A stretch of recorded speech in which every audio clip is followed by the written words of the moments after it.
Hello friends, welcome back to PK job update. साथियों, कैसे हैं आप लोग? उम्मीद करते हैं कि आप लोग अच्छे होंगे और साथ ही साथ आपकी पढ़ाई भी अच्छे से चल रही होगी। तो साथियों, जिसका कि आपको इंतज़ार था, सभी इंजीनियर्स और डिप्लोमा कैंडिडेट्स को इस वैकेंसी का जो है बेसब्री से इंतज़ार रहता है, क्योंकि यहाँ पर जो है ना सभी कैंडिडेट, सभी स्टेट के कैंडिडेट जो है वो एलिजिबल्स होते हैं और यहाँ पर नंबर ऑफ वैकेंसीज भी जो है वो बम्पर नंबर ऑफ वैकेंसीज निकाली जाती है हर साल। तो साथियों, आज जो है एसएससी ने जूनियर इंजीनियर के लिए जो है फुल नोटिफिकेशन जारी कर दिया है। जैसा कि उन्होंने अपना एग्जाम कैलेंडर में पहले ही बता दिया था कि जूनियर इंजीनियर की बहाली के लिए जो है वो नोटिफिकेशन 30 जून को जो है ना वो जारी करेंगे। तो आज देख सकते हैं आप यहाँ पर 30 जून के डेट में notice of junior engineer civil mechanical and electricals, तो इसका जो है फुल नोटिफिकेशन एसएससी ने जारी कर दिया है। तो आप यहाँ पर जो है फॉर्म को फिल कर सकते हैं यदि आप एलिजिबल हैं।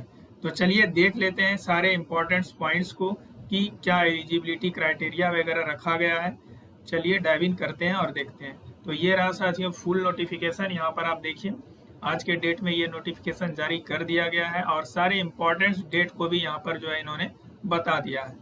तो हमने आपको जस्ट पहले बता दिया कि यदि आपके पास डिप्लोमा और बीटेक की डिग्री है सिविल मैकेनिकल और इलेक्ट्रिकल में, तो यहाँ पर आप जो है इस फॉर्म को फिल कर सकते हैं। बात करते हैं इंपॉर्टेंट डेट्स की। तो date for submission of online applications 30 जून से जो है ये स्टार्ट हो गया, मीन्स आज से फॉर्म फिलिंग का प्रोसेस स्टार्ट हो चुका है और ये चलने वाला है 21 जुलाई 2025 तक। Last date and time for receipt of online applications 21 जुलाई 2025 रखा गया है। Last date and time for making online payment 22 जुलाई 2025 रखा गया है।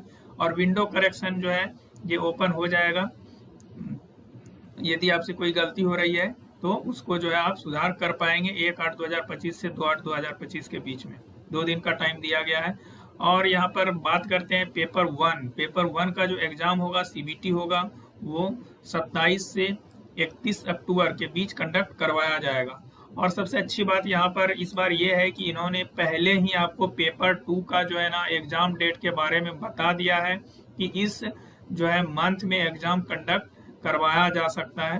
तो आप अपना प्रिपरेशन को उस हिसाब से जो है कंटिन्यू कर लेंगे, जिससे कि आपको बाद में कोई प्रॉब्लम ना होगा कि नहीं होगा कि जो है आप कब से मतलब CBT2 कब से CBT2 का एग्ज़ाम होगा, जिससे कि आपको कोई दिक्कत ना हो। ठीक है, तो आगे बढ़ते हैं और देखते हैं और क्या इम्पोर्टेंट पॉइंट्स हैं। तो यहाँ पे आप देख लीजिए कि किस ऑर्गेनाइजेशंस में जो है क्या एज लिमिट रखा गया और क्या जो है एजुकेशनल क्वालिफिकेशंस मांगा गया है किस पोस्ट के लिए।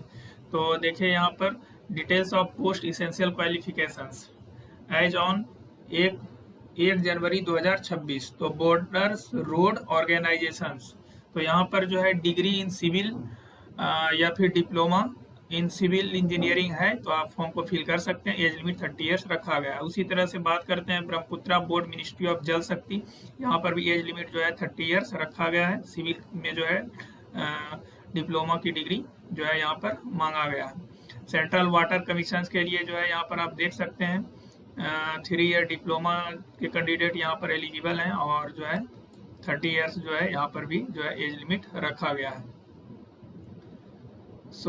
आगे देखिए central public works department diploma in electrical और मैकेनिकल इंजीनियरिंग, ठीक है, और डिप्लोमा इन सिविल इंजीनियरिंग। तो तीनों कैंडिडेट यहाँ पर एलिजिबल हैं, इलेक्ट्रिकल मैकेनिकल और सिविल के। एज लिमिट जो है यहाँ पर 32 ईयर्स रखा गया है। तो किसी पोस्ट के लिए एज लिमिट जो है ना 30 ईयर्स रखा गया और किसी पोस्ट के लिए जो है 32 ईयर्स रखा गया है। तो आप किस पर्टिकुलर फॉर्म को फिल कर रहे हैं किस पोस्ट के लिए वो आप देख लेंगे एलिजिबिलिटी क्राइटेरिया। और central water and power research station में देखिए यहाँ पर डिप्लोमा मांगा गया इलेक्ट्रिकल में और सिविल में। उसी तरह से यहाँ पर ये देख लीजिए 6 नंबर 7 नंबर में Farakka barrage project ministry of जल शक्ति, यहाँ पर एज में 30 ईयर्स रखा गया है और डिप्लोमा मांगा गया है इलेक्ट्रिकल में और सिविल में। मिलिट्री इंजीनियर सर्विसेज, इसमें जो है डिग्री इन सिविल इंजीनियरिंग मांगा गया है।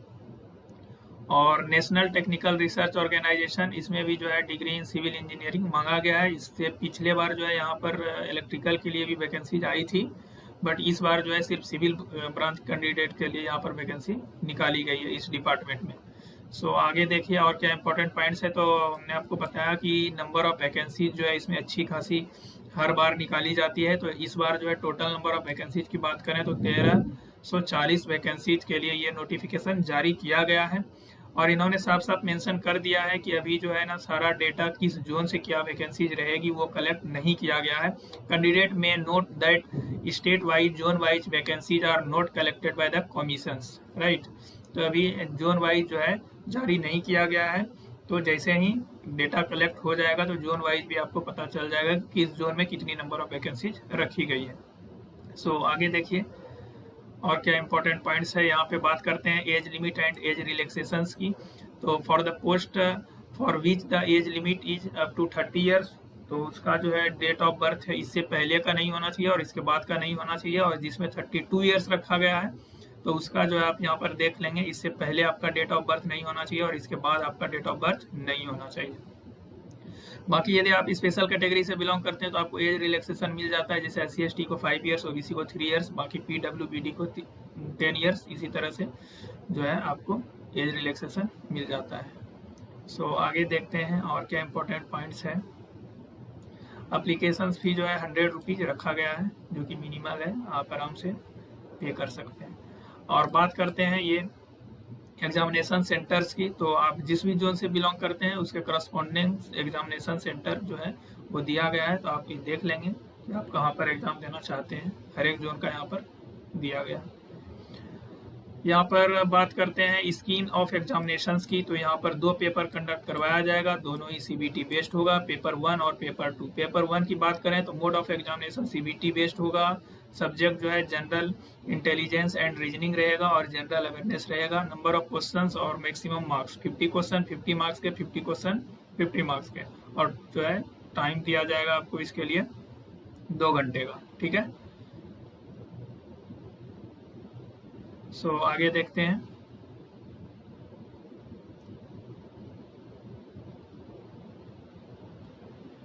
Part a general engineering. तो अब आप जिस भी ब्रांच से बिलोंग कर रहे हैं उससे आपको जो है क्वेश्चंस पूछा जाएगा। जैसे यहाँ पे देखिए ये हो गया। अब पार्ट ए में general engineering civil and structural, और पार्ट बी में जनरल इंजीनियरिंग इलेक्ट्रिकल, और पार्ट सी में जो है जनरल इंजीनियरिंग मैकेनिकल। तो जिस भी ब्रांच से आपने फॉर्म को फिल किया है ना, उसके नंबर ऑफ क्वेश्चंस 100 होंगे, 100 मार्क्स का रहने वाला है। और पेपर 2 तो इसमें जो है CBT बेस्ड ये भी रहने वाला है और सेम जो है सिलेबस रखा गया है। यहाँ पर 100 क्वेश्चंस होगा और 300 मार्क्स का ये रहने वाला है, ठीक है। 2 घंटे का समय दिया जाएगा और 2 hours and 40 minutes for the candidate who are eligible for scribe. जो स्क्राइब के लिए एलिजिबल है उसको 2 घंटे 40 मिनट का समय दिया जाएगा। आगे देखिए paper 1 and paper 2 will consist of objective type multiple choice question will be set in Hindi and English, दोनों में रहेगा। और निगेटिव मार्किंग भी रखा गया है, 0.25 मार्क्स का निगेटिव मार्किंग रखा गया है, जो भी क्वेश्चन 1 मार्क्स का है, ठीक है। और देखते हैं क्या इंपॉर्टेंट पॉइंट्स है। यहाँ पे बात की गई है इंडिकेटिव सिलेबस की। तो ये रहा पेपर 1 का indicative syllabus, general intelligence and reasoning, general awareness, ये सारा जो है आप देख सकते हैं। और पर्टिकुलर ब्रांच का भी यहाँ पर सिलेबस जो है दिया गया है, जो पेपर 1 आप देंगे तो वो आप देख लेंगे सिलेबस। इसका PDF जो है आप हाईलाइटेड वाला PDF जो है आप टेलीग्राम चैनल को ज्वाइन करके जो है वहाँ से पढ़ सकते हैं। ये देख लीजिए यहाँ पे मोड ऑफ सिलेक्शंस की बात करें तो मिनिमम क्वालिफाइंग मार्क्स जो पेपर 1 एंड पेपर 2 में रखा गया है, जनरल वाले के लिए 30%, OBC के लिए और EWS के लिए जो है ना 25% मार्क्स रखा गया, बाकी कैटेगरीज के लिए 20% जो है बोला गया यहाँ पे। आगे देख लेते हैं और अब बात कर लेते हैं यहाँ पर जितने भी कैंडिडेट्स को सर्टिफिकेट अपलोड करना है, चाहे आप SC/ST कैटेगरी से बिलोंग करते हैं या OBC कैटेगरी से बिलोंग करते हैं, तो उसके लिए यहाँ पे फॉर्मेट दिया गया है कि आपको इसी फॉर्मेट में जो है ना सर्टिफिकेट बनवा के जो फॉर्म फिलिंग के प्रोसेस में अपलोड करना है। तो सारा जो है यहाँ पर फॉर्मेट दिया है। ये रहा ओबीसी के लिए, ऊपर हमने अभी SC/ST के लिए बता दिया, और यहाँ पर जो है आप देख सकते हैं जो EWS कैटेगरी के कैंडिडेट हैं वो इस तरह के फॉर्मेट में फॉर्मेट में जो है अपना सर्टिफिकेट बनवा के फॉर्म फिलिंग के प्रोसेस में अपलोड करिएगा। और बाकी ये सब और भी जो है सर्टिफिकेट का फॉर्मेट यहाँ पर दिया गया है, जैसे यहाँ पे देख सकते हैं ये डिजेबिलिटी का सर्टिफिकेट है, और यहाँ पे ये जो है हमने आपको बताया कि कौन कौन से कैंडिडेट जो है एलिजिबल है। यहाँ पे डिप्लोमा BE BTech सभी कैंडिडेट एलिजिबल्स होते हैं। तो ये यहाँ पे बताया गया है कि किस तरह से आपको फ़ोटो जो है वो अपलोड करना है, कौन सा सही है कौन सा सही नहीं है। सो आप ये देख लेंगे। बाकी कुछ ग्रुप B पोस्ट के लिए जो है कुछ फिजिकल इफिशियंसी टेस्ट भी आपसे कंडक्ट लिया जाएगा, फिजिकल इफिशियंसी टेस्ट, ठीक है, for group B non gazetted post के लिए। तो इसमें 1 माइल रन करना होगा और जो है 10 मिनट का टाइम दिया जाएगा, और सिर्फ जो है इसमें पासिंग जो है पास करना जो है वो मैंडेटरी रखा गया है। बाकी ये सब जो है यहाँ पर हाइट वगैरह के बारे में बताया गया है कि किस रीजन्स में कितनी जो है हाइट्स मांगी गई है और क्या जो आपका वेट होना चाहिए, उसके बारे में यहाँ पे बताया गया। सो हमने आपको सारी जानकारी बता दी है जो भी इसमें इम्पोर्टेंट था, और आप खुद से इसको पढ़ सकते हैं। PDF जो है टेलीग्राम चैनल से ज्वाइन कर लीजिएगा और वहाँ से आप डाउनलोड कर लीजिएगा और खुद पढ़ सकते हैं। कोई डाउट है तो आप कमेंट सेक्शन में कमेंट करके पूछ लीजिएगा, और चैनल को सब्सक्राइब कर दीजिएगा। वीडियो यदि अच्छा लगा आपको तो आप वीडियो को लाइक कर दीजिएगा, और जो है ऐसे ही इंपॉर्टेंट अपडेट्स के लिए चैनल को सब्सक्राइब कर लीजिएगा। फिर मिलते हैं साथियों किसी नेक्स्ट वीडियो में न्यू अपडेट के साथ। Thank you.